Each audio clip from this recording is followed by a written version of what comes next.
hope they be able to see the Zerglings. And this lurker trap right here could be devastating. It looks like a flank from both ends. A lot of Marines getting taken out, but the 4 lurkers getting taken out as well. So really holding this well. He's got a significant attack force out, and again, I think he should wait a little bit. But he's still going to be able to run into this, and losing a lot of Marines on this attack. The Zergling's able to run up and really just being too aggressive. He's got so many Zerglings bearing down on his front door. He's got plenty of bunkers to follow this up. He just needs to fall back into the bunkers. The Lurker's following, though, and keep in mind, he just expended 2 comsats to keep a look at this. He's been a little bit too greedy with the comsat stations, I think, and still no additional base. And that's what really he's kind of hunting for right now, is he's looking for that additional expansion. He wants to see if he can find additional expansion, but the additional expansion does not exist. 815 is dedicated to just two hatch lurker, and he's going to try to win it with just this. That's all he's dedicating to.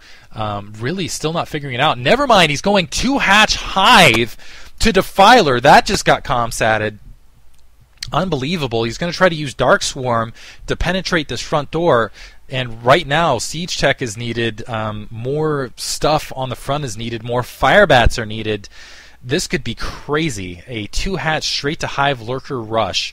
And do not copy this at home. Do not copy this at home. This is a crazy risky build from 815 that is so crazy that it just might work. Unbelievable. It's definitely all in at this stage. It looks like he's going to end up losing that Overlord.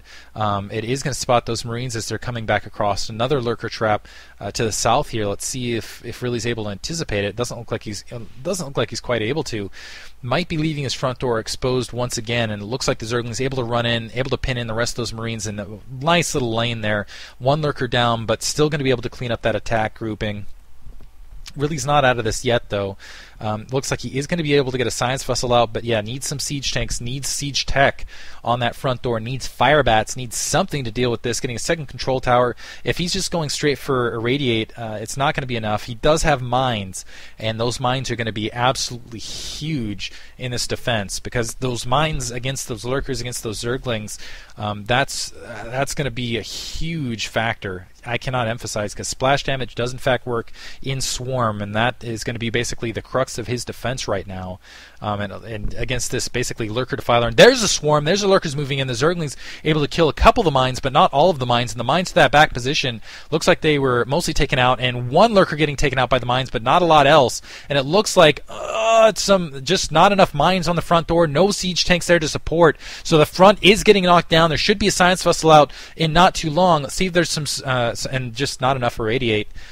Even if I don't think he's got energy for irradiate, and he has nothing to deal with this Swarm. No firebats, no siege tanks. It looks like 815 is going to be able to take out this natural secondary and stick in this match, and all the units to the north now getting swarmed and killed while really just wasn't paying attention.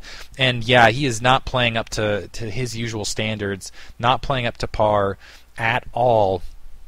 Natural expansion getting completely hammered by this lurker Zergling swarm attack off 2 hatcheries, and mines now being dragged into the units themselves. There is a firebat there to the north, there is a siege tank, but without siege tech it just doesn't make a difference. There's 1 irradiate, but that 1 irradiate is not going to be enough against so many lurkers and against so many defilers. There's plenty of defilers at that front base as well, and 815 going to be able to waltz in against these troops and just completely unopposed with that factory to the location it's at as well. I don't think he's going to be able to pop a siege tank or get siege tech up to really to win this, and it looks the mines just getting completely. That's the one thing with lurkers versus mines, is the lurkers.